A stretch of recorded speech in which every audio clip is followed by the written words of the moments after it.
How do everybody? This is Let's Be Real, Brad, and today I'll be talking about the second film that I saw this opening weekend with movie theaters opening up for the first time since March because of the pandemic, and that is Words on Bathroom Walls. Now, I hadn't heard of this film at all. I just saw that it was listing on the Showtimes. I was like, you know what, maybe I'll just go check it out. I had no idea what I was going to get into, and I'm not going to lie, I really enjoyed this film.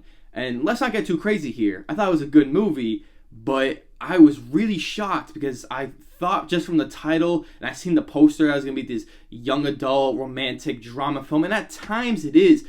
But most importantly, this movie is really dark and I think really creative in a good amount of this film. So this film stars Charlie Plummer, Taylor Russell, and it's directed by Thor Freudenthal. It's about a boy who experiences schizophrenia. When he experiences schizophrenia, it just goes to that absolute maximum level, and something that I hadn't really seen done in a film before, where it was just so beyond creative of how they made these scenes so livid and so extreme, and sometimes they just get under your skin, and it almost had this Requiem for a Dream kind of esque, where it's not as dark and crazy as that movie, but I felt as though the movie did a really good job executing those scenes. So really big props to the director for making this really enjoyable, but also showing like it really messes with people. And it's something that we don't necessarily talk about when we think about mental illness, because we just,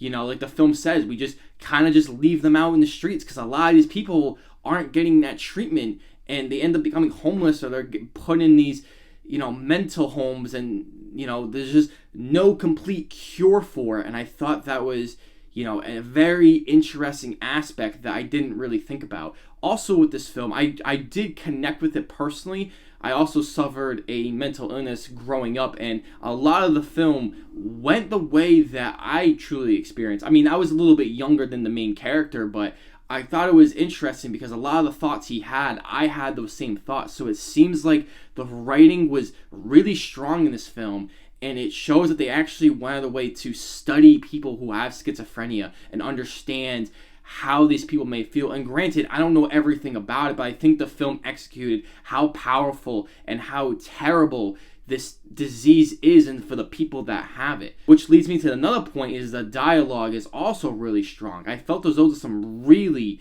strong and emotional scenes that did hit me, even though a lot of this film can be very melodramatic and can be corny and kind of cheesy with this young adult novel style of films that we do see. I thought it was a little bit better than those because those scenes always felt genuine. They felt like they hit the right spots and they knew how to be witty and clever, and I mixed a little bit of humor in there.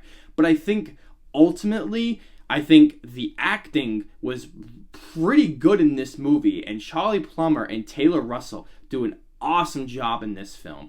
As I've never really seen any film that Charlie Plummer's in, but he did a really good job executing some of these scenes, because he also has to do a lot of work because his character has crazy amount of mood swings, which is very hard to do because your character can be completely down and stubborn and just feeling like nothing's all good, and then one time you can actually be happy and smiling and feeling a joy and actually can laugh. I think it's a really hard thing to do, especially that you're not that person and your life's probably going good because you're an actor. So I thought that dynamic in them together was really good, and it didn't feel overly sappy like a lot of these other films do. It really focused on the mental issues that Charlie Plummer character had. What's also interesting about this film is this other film that came out this year called The Half of It. It was a Netflix film. I really enjoyed that film, and I do think it's a better film, but what I thought was interesting is that film and this film are completely similar. Like, so many aspects of both those films are so similar. So if you have seen both these movies, you will know exactly what I'm talking about. And it did throw me off a second, but I think this movie is a lot different than that one. It came out the same year, so I'm not going to be too picky about that. I also like a lot of the subplots that are in the film that I always feel like they were developed, and I mean, I wish I wanted more. I think they could have been better and more handled maturely, in my personal opinion, but I thought they were really solid and really enjoyable, especially with the parents or at school with his teachers and going to a Catholic school. I thought that was just a really, really done well throughout this film. And if we're going to talk about negatives, it's probably those melodramatic moments. And sometimes it can be really cheesy. And there are points where the pacing does sag a little bit because this movie does feel long. And I get it. It needs to be long because it needs to be a well thought out and great story. And it does do that. But I think there's parts in the middle and maybe towards the second act that really slow down. And it seems like we kind of just repeat ourselves just a little bit.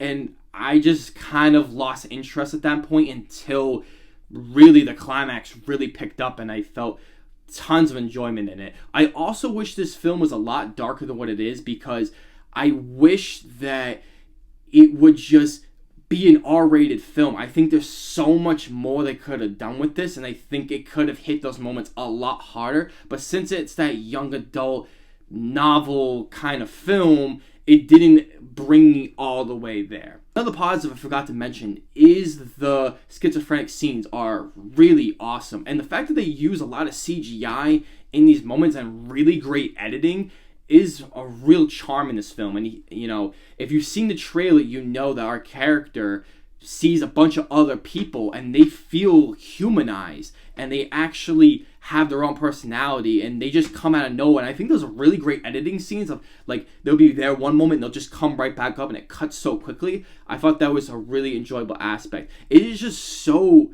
creative with the color choices and the way it just is all over the place. It becomes like a horror film. So those were really the best moments of the film is when those schizophrenic scenes going on because that really was something that I wasn't expecting at all. And I thought they went over the top with it, but in a really great way. So I'm going to give this film a 6 out of 10. Really enjoyable. Should you go out and see it right now? Probably not. I mean, you can wait to rent this, you know, just for a few dollars. You know, I definitely would check it out because I think it is an enjoyable film, but don't go all the way out to go see this film, especially during the pandemic. I don't think it's worth it. I think there's some other films that are coming up that could be worth it. So let me know. Are you going to see this film? What other films that you're looking forward to since movie theaters are opening up? Let me know down below. And as always, please like, share the video. Please subscribe. It really helps our channel. So you guys have been absolutely amazing. So thank you guys so much. And as always, I'll see you guys in the next video.